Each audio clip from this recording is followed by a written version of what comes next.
light doesn't exist to be seen. Light exists to illuminate everything else. So what Jesus is saying here is, you're not some superstar. You were put on this earth to reveal what's bad. So the disciples, when they go and doing their preaching, they have to deliver the right message.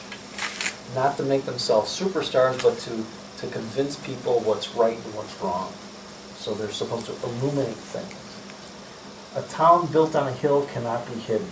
So Jesus is saying that you guys are going to be targets.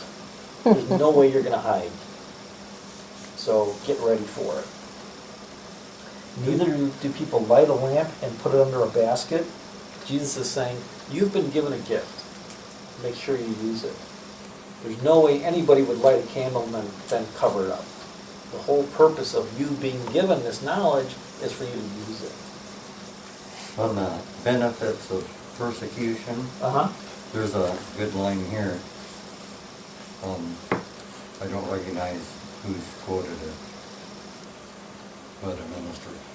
For by it God washeth and scoureth, schooleth and nurtureth them, that so through many tribulations they may enter into their rest.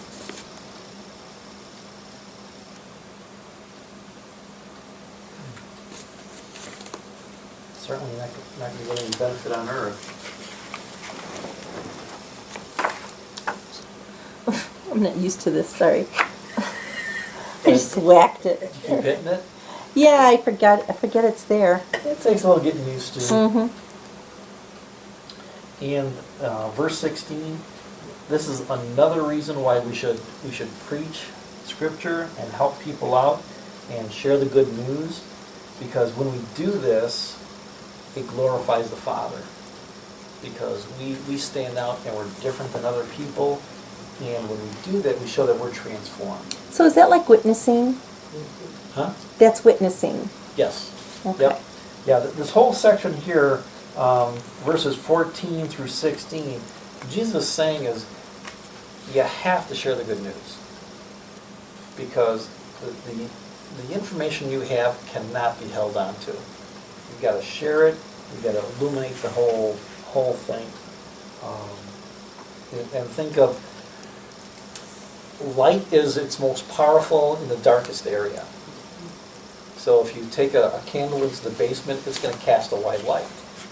So in the darker things get, that's when our message is more important. It's got to be delivered. It would be like having the cure for the virus and not sharing it. Yeah. Yep. Mm-hmm. Well, that's like one pastor said, if you had the cure for cancer, you certainly wouldn't just hold on to it. So us having the good news, it's just like if we have the cure for cancer and we don't share it. We have the cure to have people not go to hell, but we're not using it. We're not spreading it around. Well, maybe the Chinese would hack it. What? What? Well, the Chinese are trying to hack the cures for That's what I the thought. virus. Oh. To research different industries.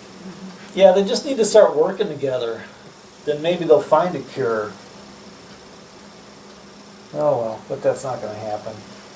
Oh no, they're close. Hmm? They're close to the vaccine. Who Baxter. is? My Oh, sister was Baxter? telling me today, yeah, on their hospital report. They're very close. Well, I hope that's true. Mm-hmm. And there's several that are Mhm. in like the third trial, like the biggie. Yeah. Okay, let's see here. Do not think that I have come. Yeah, so some people think that when Jesus says, do not think I have come, he's talking about coming to earth, but at this time, they didn't have any theology of Jesus' pre-existence. Because we know that Jesus has always existed, that he's always been God. But back in Matthew's time, they had no idea that Jesus was pre-existent. So was this a special revelation? Hard to say, but different ways to look at it. Verse 17, the phrase, the law or the prophets, it's the beginning of a bracket of the instructional core of the Sermon on the Mount. It starts with Matthew 5:17, verse 17, goes all the way to Matthew chapter 7, verse 12. The law, of course, is Torah, or the Pentateuch, the first 5 books of the Bible, the Old Testament. And the prophets are all the prophets. The minor prophets, the foreigner prophets, the major prophets. So Jesus is talking about pretty much the whole content that the Jewish people at that time focused on. They paid attention a little bit to the Psalms, but mostly they were looking at prophets and Torah. Verse 5:17, the first Jewish Christians, they were actually accused of rejecting God's law or Torah. So that's why Jesus says, I have not come to abolish the laws, but to fulfill them. Because he didn't come to wipe out Torah, but he did come to fulfill the words of the prophets. Here's an interesting thing. Well, interesting to me at least. Verse 18. For truly I tell you, until heaven and earth disappear, not the smallest letter, not the least stroke of a pen will by any means disappear from the law. So, the smallest letter, that's called the yod. It's an actual letter in the Hebrew alphabet. And the least stroke of a pen, remember before King David, all they had in the Hebrew alphabet were consonants. So to make the consonants vowels, they have just little swoops or dots over the consonants. So Jesus is actually talking about the structure of the alphabet here. He's talking about the law, that not even one word or a vowel will be lost from the law. So the Ten Commandments are not the 10 suggestions like they are now? Correct. They were actually things that people paid attention to. And Jesus is saying that none of the law will disappear until everything is accomplished, until he has died on the cross and risen from the dead. Because as we're going to see, I think, in one of the supplements, there's 3 different types of Jewish law in the Old Testament. And 2 of them we no longer follow. All we follow is the moral law. And that's in one of the supplemental handouts. What are they, a few times? One is the laws that the Israelites were given when they moved into the Promised Land, kind of thing to control them. And the other one was the sacrificial laws. How to sacrifice, like we got in Leviticus.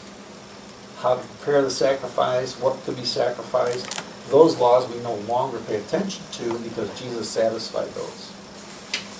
He satisfied the sacrificial laws with his death, and we don't have to follow the government laws because we don't live in the Promised Land. So all we pay attention to are the moral laws, which is basically the 10 Commandments plus what Jesus tells us. Pastor, did Jesus wipe out the 612 make-up laws that the Pharisees came up with? Yes, sir. Amen. Yes, sir. That's why. So, go ahead. I don't know who could have kept track of all. Oh, gosh. Judas. Well, and that's Judas Priest, right? That's the one. That's the guy. And that's pretty much what Jesus said. Yeah. That you took the 10 Commandments and you made them burdensome for the people by adding all these extra laws. There's no way people could follow those, so of course they were sinning. The 10 Commandments is enough, because no one can even keep the 10. Right. Can't even keep one. Yeah. And that's why Jesus kind of made it easy for us. Love God with all you can, and love your neighbor as yourself. So, Maybe the Pharisees were making sure of job security. absolutely.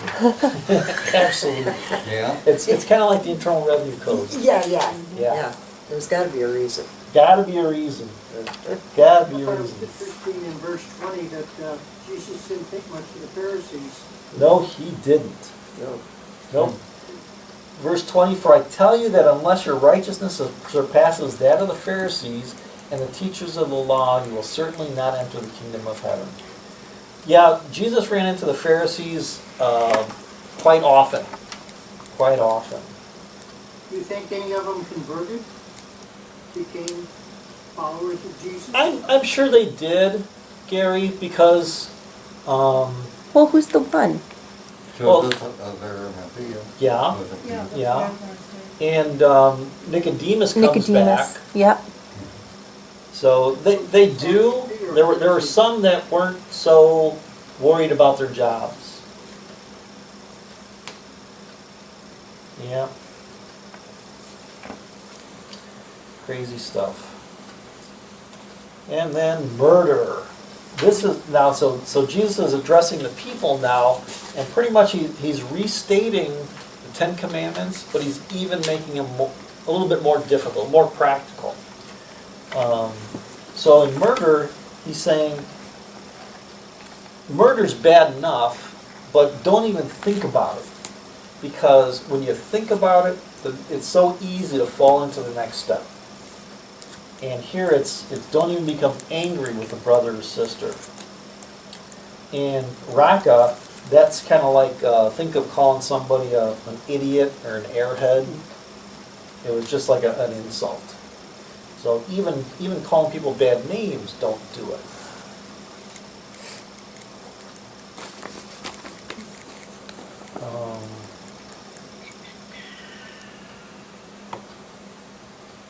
Where are we?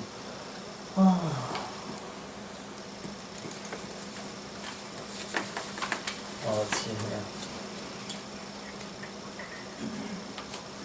Oh, okay. So verse 23 and 24 are pretty interesting. So Jesus says, if you are offering your gift at the altar, and there remember that your brother or sister has something against you, leave your gift there in front of the altar. First go and be reconciled to them, then come and offer your gift. When I saw this, I started thinking right away of Matthew 22, where Jesus gives us the two most important commandments. So here, what he's saying is, you can't even offer anything up to God unless you love your fellow man first. Kind of ties both commandments together. You're not even supposed to take communion if you're angry with someone. Yep, it's because you really you can't come to God and be angry at the creation He made in His image. You know, Jesus made that pretty clear. Adultery, you shall not commit adultery. That just goes back to the Ten Commandments.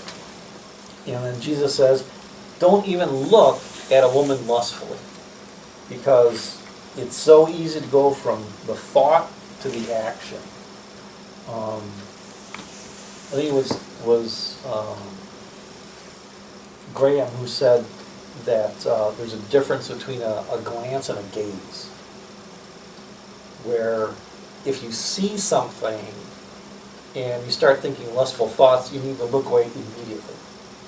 That's the glance. Once you start gazing, then your mind starts working. There could be a lot of people in the world blind.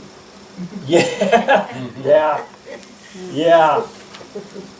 Incredible. And he even had the rule, and this is where the rule comes from that pastors even today prescribe to. He would never meet in private with another woman. He would always make sure that there was either his wife was there with him, or he would always be in public, because he didn't want any thoughts to get into his head or other people's heads. That was Billy Graham. Billy Graham. Yeah, I read where he would never ride with his secretary. Yep. I think when you have meetings and it's here, I would come, put my headphones on, Mhm. and knit in his office. I wouldn't hear a thing, but I'm right there. Yeah. I'm like a witness. And that's why there has to be windows at each door in a church office. Correct. You can't have any sound Closed or doors. Mhm. Or even these curtains, when we first came here, we said that either take the curtains down or have them tied in the middle. So people can through the see in, windows. right. Yeah. That was also part of the, a training for our Right. safe gatherings. Safe Yep. gathering. Mhm. Yep. So have a body cam. Yeah, Yeah. That wouldn't be a bad idea. No, That wouldn't be a bad idea. well, it's to protect you right. Yeah. and them, but Yeah. you. Yep. Yeah, because, Yes. you know, unfortunately, there's a lot of predatory pastors and priests. So, Well, and nowadays, I mean, you really have to be careful with Yeah. what is it, me movement or Yeah, Yeah. yeah, really. Or the whatever flip that's side of it. called. The flip side of it can all be in the mind of the other, not the pastor, but yeah. Right. it could be, Yeah. Sure, who knows? yeah. When I was in the corporate world, I would never take a babysitter home. I would Yeah. always have Christy do it, Right. Mhm. because, for that very reason. You know, there's, you know, sure, in most cases, it's the perpetrator, it's the predator that's doing the bad thing, but there's always the one case where things might get made up. You don't know. Yeah. Boy, yeah, yeah. Divorce. It has been said, anyone who divorces his wife must give her a certificate of divorce. Verses 31 and 32. But I tell you that anyone who divorces his wife, except for sexual immorality, makes her the victim of adultery, and anyone who marries a divorced woman commits adultery. This is where Jesus is basically saying that you shouldn't get divorced. Well, once you're married, Once you're married, God has made this. no man shall put you in. Right. I think that's the part of the whole thing. Right. We know that there's situations where people shouldn't live together, shouldn't be divorced, Right. but the whole point of it is you should never go into a marriage thinking divorce is a possibility. Oh, it's just not going to work out. If it doesn't work out, we'll just get divorced. Don't get married. That's the wrong attitude. And I think a lot of people do that nowadays. They do. I don't think they have any intention of it being forever, Yeah. you Are know. there any Christian denominations other than, I don't know, Catholics? I don't know about Mennonites and a few others. They take what Jesus said word for word and don't want to marry people to divorced people? Well, like I said, the Catholics. Now, Baptists, if you're divorced, you can't be a pastor Or an elder. or an elder. Right. Right. Is that right, Gary? I'm not sure. Okay. Yeah, I'm almost Almost positive. positive. Yeah. That you can't still be a pastor if you've been divorced. I suppose most of the fundamentalists would have a problem with that. A close friend of mine, his brother was that, and asked my friend, when Mary Lou got divorced, did she initiate it or did Bruce initiate it? Because he was gonna judge me based on that. Ooh. Well, and we know we should never judge. Well, I mean, I got married again, Yeah. and that's what he was judging. Yeah. Jesus tells us straight out, we should never judge. Because he tells us, as you judge, you will be judged. And every time I say the Lord's Prayer, when we get to the part of forgive us our trespasses as we forgive others, it kind of makes me tremble. Because thank God, He forgives us better than we forgive other people. So, kind of puts it in a different perspective. Yeah, I don't know if there's any other church, religion. I don't think so. I think it's pretty much Catholic, but then they have the out where you can pay for an annulment and get out of it. Oh, Find yeah. the right priest. Yeah, or find the right priest. Yeah. And when you, Excuse me, thank you. sure, good night. Bye, Good night. Jane. Thank you. But is it true that in the Catholic faith, if you're not married in the church, you're not married? Right. because to them it's a sacrament. Okay, So, I'd heard that before too. yeah, it's one of the things that you have to do. And sometimes they get around it by having like an annulment, but. And that's where you pay. Yeah.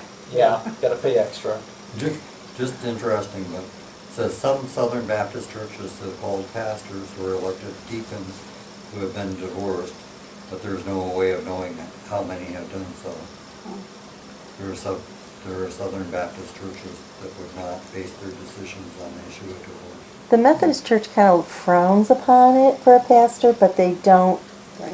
enforce Right. Back it. in the day, Mhm. the Book of Discipline said you can't be divorced. Right. But now they've lightened it up. And there always has to be proof. I'm kind of thankful that the Methodist Church allows pastors to get divorced, because two of my favorite professors were both divorced. Mhm. And they were divorced because their wives couldn't handle the life of a pastor. Mhm. I think that happens. It has its moments. It- Oh, I bet it does. Yeah. And I'm just so thankful that Christy is so supportive. Yes, And I have my moments. yeah. yeah. Yeah. Yeah. I close the door and scream. Loves her Oh, well. because She puts up she's with a lot. such a good Pastor, partner. back in the day of Jesus, they could divorce a wife if she couldn't cook or was it like what? Yes. For any reason. From, Yep. what was that For from? any reason. Leviticus. Yeah, Wasn't that remember- Leviticus? Yeah, remember when we went through Leviticus? Pretty much if she put too much salt in the food, she was gone. Right. Oh man, I would have failed. You Like, you would have been out of there. She made the worst salsa yesterday. So salty. And she admitted it. She didn't even look when she put the salt in. no, I just kind Do you of poured it believe in. Oh, But I am the salt of the earth. Here we go. Yeah, I had yeah. taste. wow. You certainly were. But, I think they but, had forms back then, a certificate of divorce that they could, yeah, do and, right away. pardon? They say a certificate of divorce. Do you think they had forms back then like Tom might have had for? Oh, yeah, it wasn't, a legal document. It pretty much just was a note saying, I divorce you. But actually, this was a good thing for the woman to have, because it was her proof that she can get married again. Because if she didn't have this piece of paper, they would call her an adulteress and they would stone her. So actually, when they came up with this law in Deuteronomy, it was a good thing for the woman. Because a husband wasn't just able to kick her out of the house. He had to provide some documentation. What? Where's Natalie when we need her? Oh, I know. I missed that. But remember, it was a good thing, Yeah. not the purpose.